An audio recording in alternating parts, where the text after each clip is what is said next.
রাজাকার বলবে তারা পিতৃ পরিচয় রাজাকার। শুধুমাত্র হিন্দুস্তানের রাজাকারেরাই আমাকে রাজাকার বলতে পারে। আমি রাজাকার নই। সুতরাং আমাকে যারা রাজাকার বলবে তারা পিতৃ পরিচয়হীন অবৈধ সন্তান।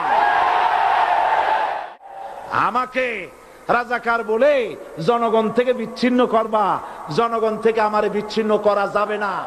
আজ আমাকে কথা বলতেই হবে ইনশাআল্লাহ, কারণ আগামীতে আবার আপনাদের সাথে দেখা হবে কিনা আমি জানি না। কথা বলতেই হবে। বিড়ালের মতো 500 বছর বেঁচে থাকার কোনো লাভ নাই। সিংহের মতো 1 ঘন্টা বাঁচতে চাই।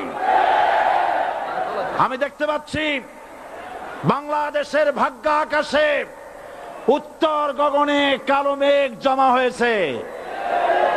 ঝড়ের পূর্বাভাস লক্ষ্য করছি। যদি মোকাবেলা করতে না পারেন সক্ষম ভাবে, এমন অন্ধকার গাঢ় কালো অমাবস্যার রাত আসতে পারে যার সুবে সাদেক হওয়া অসম্ভব।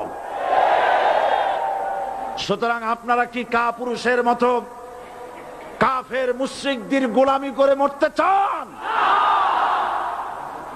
বিড়ালের মতো 500 বছর বেঁচে থাকার কোনো লাভ নাই।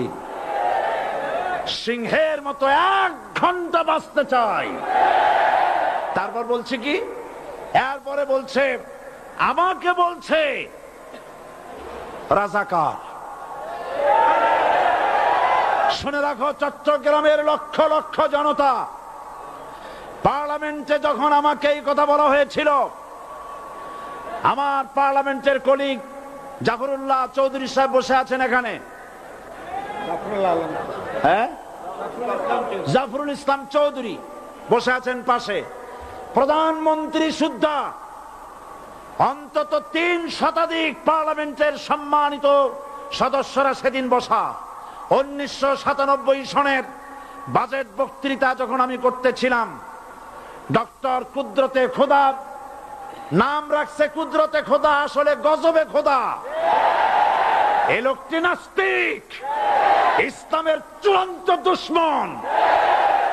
তার প্রণীত শিক্ষা ব্যবস্থার যখন সমালোচনা করছিলাম, ট্রেজারি বেঞ্চ থেকে আমাকে বলা হলো রাজাকার। আমি আমার সমস্ত শক্তি একত্রিত করে বলেছিলাম শুধুমাত্র হিন্দুস্তানের রাজাকারেরাই আমাকে রাজাকার বলতে পারে। আমি বলেছিলাম 1973 সন পর্যন্ত আমি বাংলাদেশের কোন রাজনৈতিক দলের নেতা এবং কর্মী ছিলাম না। আমি রাজাকার নই। আমাকে রাজাকার বলে যদি তাকেও প্রমাণ করতে না পারে 10 কোটি টাকার মানহানি মামলা দায়ের করব। আমার এই বক্তব্য সারা দুনিয়া শুনেছে। পার্লামেন্টে আমার এই বক্তব্য রেকর্ড হয়ে আছে। সেদিন 3 শতাধিক পার্লামেন্ট মেম্বারের কেউ আমার চ্যালেঞ্জ গ্রহণ করেন নাই। যে কোনো ব্যক্তি পার্লামেন্টে গিয়ে আমার বক্তৃতা দেখে আসতে পারেন।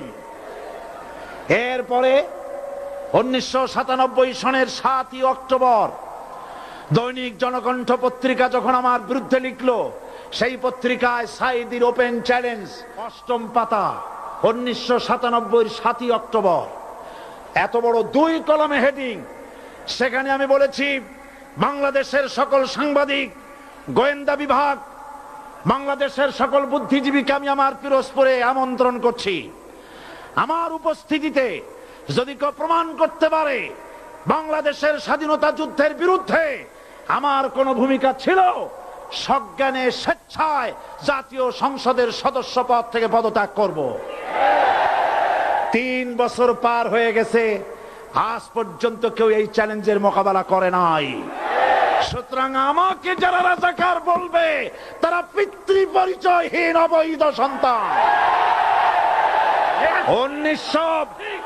1971 সনের, শোনো মুসলমানেরা, 1971 সনের কোন কাদা সাইদির গায়ে লাগে নাই। আমাকে রাজাকার বলে জনগণ থেকে বিচ্ছিন্ন করবা, জনগণ থেকে আমারে বিচ্ছিন্ন করা যাবে না। কারণ এই জনগণ আমার জন্য আসে না, এই জনগণ আসে আল্লাহর কোরআনের জন্য। বাংলাদেশের মুসলমানদের শরীরে এক বিন্দু রক্ত থাকতে শয়তানের তৈরি করা ধর্ম নিরপেক্ষ মতবাদ বাংলার জমিনে কায়েম হতে দেওয়া হবে না, হবে না। কথা নাই, আমরা মানুষের তৈরি করা আইন মানি না। 12 কোটি মুসলমানের দেশে আইন তৈরি করবে মানুষ, আমরা মানব না। পার্লামেন্টে তৈরি হতে হবে কোরআন দিয়ে, পার্লামেন্টে আইন তৈরি হতে হবে কোরআন দিয়ে, এবং কোরআন হবে আল কোরআনের পার্লামেন্ট হবে বাংলাদেশে। ধর্মের নামে রাজনীতি নয়, আমরা ধর্মীয় রাজনীতি করি, আমরা এই কোরআনের রাজনীতি করি। এই কোরআন নিয়ে বাঁচতে চাই, এই কোরআন নিয়ে মরতে চাই। এই কোরআন থেকে আমাদেরকে বিচ্ছিন্ন করতে চায় কাফের বেঈমান মুশরিকেরা। ও আমার জাতি, কোরআন থেকে যারা বিচ্ছিন্ন করতে চায়, তোমরা কি তাদের বিরুদ্ধে জিহাদের জন্য প্রস্তুত থাকবে? যারা মানুষের উপরে জুলুম করছো, আলেমদেরকে ধরতেছো, মুসল্লিদেরকে ধরে ধরে জেলে ঢুকাচ্ছ, সময় আসবে এমন ইন্দুরের গর্ত অপমানা পালাবার জন্য। মুসলমান হওয়ার অর্থ হলো শাহাদাতের ঈদগাহে শামিল হয়ে যাওয়া। তাড়াহুড়ো করো না, অপেক্ষা করো, ধৈর্য ধরো, মার খাও, জেলে যাও, শহীদ হও, আল্লাহর রাজ কায়েম হবেই হবে। যারা ইসলামী শাসন চান, আল্লাহর দ্বীনকে বিজয়ী দেখতে চান, তাদেরকে অসংখ্য মানুষকে পোড়াইটের মতো জেলখানায় পুড়ে পুড়ে মরতে হবে, অসংখ্য মানুষকে ফাঁসির কাস্টে ঝুলতে হবে, গায়ের রক্ত দিতে হবে, শহীদ হতে হবে, তারপরে ইসলামের ইমারতটা কায়েম হয়ে যাবে।